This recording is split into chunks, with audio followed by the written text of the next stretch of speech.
Hindi cinema की एक ऐसी मंझी हुई अदाकारा जो खुद को किरदार के मुताबिक ढाल लेती और दर्शकों को अपना दीवाना बना देती थी, जिन्होंने खुद को ग्लैमरस एक्ट्रेसेस की भीड़ से एकदम अलग रखा और आज भी देश की सबसे ज्यादा बार नेशनल अवार्ड जीतने वाली अभिनेत्री है।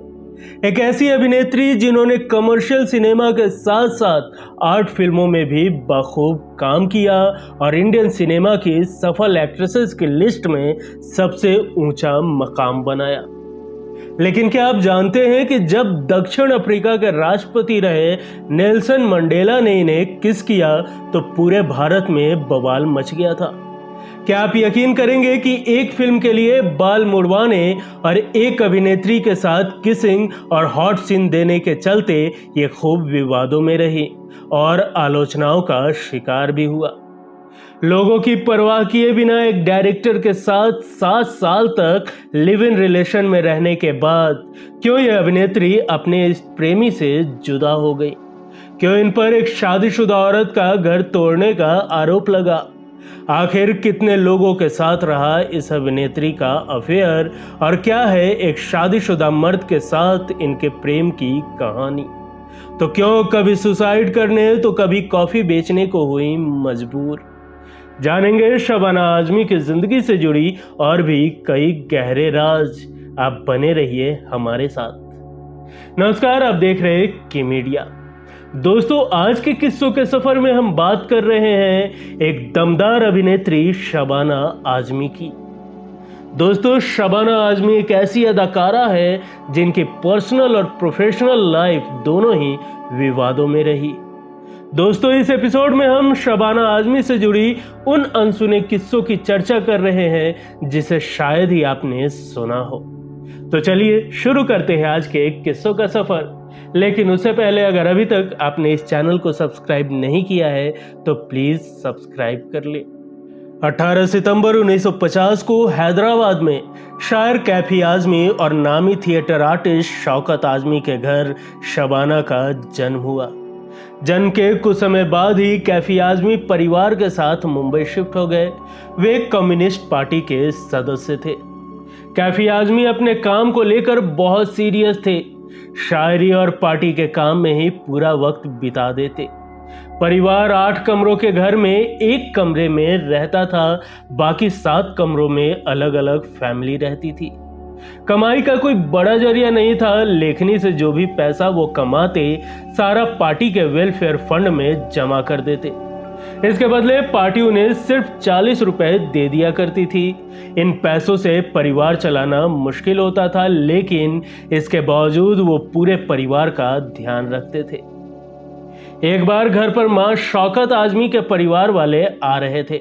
घर पर सिर्फ चावल ही थे, दाल तक खरीदने के पैसे नहीं थे। यह हालात देख नन्ही शबाना को अच्छा नहीं लगा। जब उन्हें कुछ समझ नहीं आया तो बगल में रहने वाले सरदार जाफरी के घर चली गई। उन्होंने सरदार जाफरी की बहन से कहा कि मुझे 8 आने की जरूरत है, अम्मी ने मांगे हैं। जरूरत देख उन्होंने शबाना आजमी को 8 आने दे दिए। पैसे लेकर शबाना आजमी अम्मी के पास आ गई। अम्मी ने सवाल किया कि तुम्हें ये पैसे कहां से मिले? शबाना ने कहा, सड़क पर गिरे थे तो मैंने उठा लिए। अम्मी ने जवाब दिया, सड़क पर गिरे पैसे नहीं उठाने चाहिए, इन्हें वहीं छोड़ देना चाहिए था। शबाना ने कहा, वहां पर कोई दिखा नहीं इसलिए मैंने उठा लिया। इतना कहकर वो खेलने चली गई। कुछ समय बाद सरदार जाफरी की बहन आई और उन्होंने शौकत आजमी से पूछा कि पैसे उन्हें मिल गए। शौकत आजमी को समझ आ गया कि शबाना ने झूठ बोला है। वो बहुत गुस्सा हुई। शबाना को बहुत डांट लगाई। उनको ये सीख दी कि जो भी काम करे वो बताकर करे। दोस्तों, शौकत आजमी की autobiography Kaifi and I memoir के मुताबिक एक बार किसी बात पर शबाना से नाराज मां ने गुस्से में उन्हें घर से निकल जाने के लिए कह दिया। शबाना बहुत दुखी हो गई। फिर उन्होंने ग्रांट रोड के रेलवे स्टेशन पर ट्रेन के आगे आने की कोशिश की। किस्मत से उनके स्कूल का चौकीदार वहीं मौजूद था। शबाना को देख चौकीदार चिल्लाने लगा, बेबी बेबी क्या कर रही हो? कहते हुए उसने शबाना को खींच लिया। दोस्तों, शबाना आजमी बचपन से ही उसूल वाली रही है। माँ उन्हें जुहू से सांता क्रूज स्टेशन तक बस के लिए 30 पैसे रोज देती थी। अगर उन्हें कोई स्नैक्स चाहिए होते थे तो वह 5 पैसे बचाने के लिए जुहू चौपाटी पर ही उतर जाती, मगर कभी पेरेंट्स से एक्स्ट्रा पैसे नहीं मांगे। सीनियर कैम्ब्रिज में फर्स्ट डिवीजन पास होने के बाद कॉलेज में एडमिशन लेने से पहले शबाना ने 3 महीने पेट्रोल पंप पर कॉफी बेची थी। इससे उन्हें 30 रुपए रोज मिलते थे। इस बारे में उन्होंने कभी पेरेंट्स को नहीं बताया। एक दिन शबाना ने कमाए हुए सारे पैसे मां को दे दिए, तब मां को इसका पता चला। मां शौकत आजमी पृथ्वी थिएटर के साथ जगह जगह टूर पर जाया करती थी। साथ में वो शबाना को भी ले जाती थी। शो के दौरान क्राउड में शबाना को भी कास्ट कर लिया जाता था। यहीं से उनका रुझान एक्टिंग की तरफ हुआ। 1973 में शबाना आजमी ने film and television institute of India यानी कि FTII से ग्रेजुएशन किया। फिर उन्होंने श्याम बेनेगल की डायरेक्टोरियल फिल्म 1974 की अंकुर से बॉलीवुड में कदम रखा था। यह फिल्म इतनी सफल रही कि शबाना आजमी को अपने पहले ही फिल्म के लिए राष्ट्रीय पुरस्कार से सम्मानित किया गया। इसके बाद 1983 से 1985 तक लगातार 3 साल तक शबाना आजमी को सर्वश्रेष्ठ अभिनेत्री की राष्ट्रीय पुरस्कार से नवाजा गया। अर्थ, खंडहर और पार जैसे क्लासिकल फिल्मों के लिए इन्हें ये राष्ट्रीय पुरस्कार मिले थे। दोस्तों, उस दौर में शबाना आजमी ने खुद को ग्लैमरस अभिनेत्रियों की भीड़ से एकदम अलग रखा और अपनी दमदार अभिनय से सबको अपना कायल बना दिया। एक तरफ शबाना जहां अर्थ, निशान, जुनून, शतरंज के खिलाड़ी, थोड़ी सी बेवफाई, नमकीन, फायर, मकड़ी, अंकुर, स्पर्श, मंडी, मासूम जैसी 8 फिल्मों में बेहतरीन काम कर रही थी, तो वहीं दूसरी तरफ अमर अकबर एंथनी, परवरिश और मैं आजाद हूं जैसी कमर्शियल फिल्मों में अपने अभिनय के दम पर क्रिटिक्स और फैंस सबका मन मोह रही थी। शबाना आजमी ने लगभग 160 फिल्मों में काम किया और सर्वश्रेष्ठ अभिनेत्री के लिए रिकॉर्ड 5 बार नेशनल अवार्ड और 4 बार फिल्म फेयर पुरस्कार से सम्मानित हुई। इन्हें 2012 में पद्म भूषण से भी नवाजा गया है। दोस्तों, बात करें शबाना आजमी से जुड़ी विवादों की, तो फायर जैसी कंट्रोवर्शियल फिल्म में अपने किरदार के कारण इन्हें काफी आलोचनाओं का सामना करना पड़ा। इस फिल्म में नंदिता दास के साथ इनकी किसिंग सीन को काफी बोल्ड बताते हुए इस पर जोरदार बवाल भी मचा था। लेकिन एक्टिंग की समझ रखने वाले कुछ वर्ग इसे शबाना आजमी की बेहतरीन अदाकारी में से एक मानते हैं। वहीं फिल्म वाटर के लिए शबाना आजमी ने अपने बाल तक मुड़वा दिए थे। यह फिल्म विधवाओं के जीवन पर आधारित थी, जिसमें शबाना आजमी शकुंतला नाम का किरदार निभा रही थी। लेकिन कुछ राजनीतिक कारणों से फिल्म को रोक दिया गया और बाद में 2005 में शबाना आजमी की जगह सीमा विश्वास को लेकर फिल्म की शूटिंग की गई। दोस्तों, 1993 में जब दक्षिण अफ्रीका के राष्ट्रपति रहे नेल्सन मंडेला ने शबाना आजमी को गाल पर किस कर लिया, तो इसके बाद भी एक विवाद पैदा हो गया और देश के मुस्लिम समुदाय के लोगों ने इसका खूब विरोध किया। दरअसल 1993 में दक्षिण अफ्रीका के केप टाउन में एक सम्मान समारोह का आयोजन किया गया था, जहां शबाना आजमी ने भी शिरकत की थी। इस दौरान नेल्सन मंडेला ने शबाना आजमी के गाल पर किस कर लिया था। मुस्लिम समुदाय का कहना था कि शबाना की इस हरकत ने पूरे मुस्लिम समुदाय को शर्मिंदा किया है।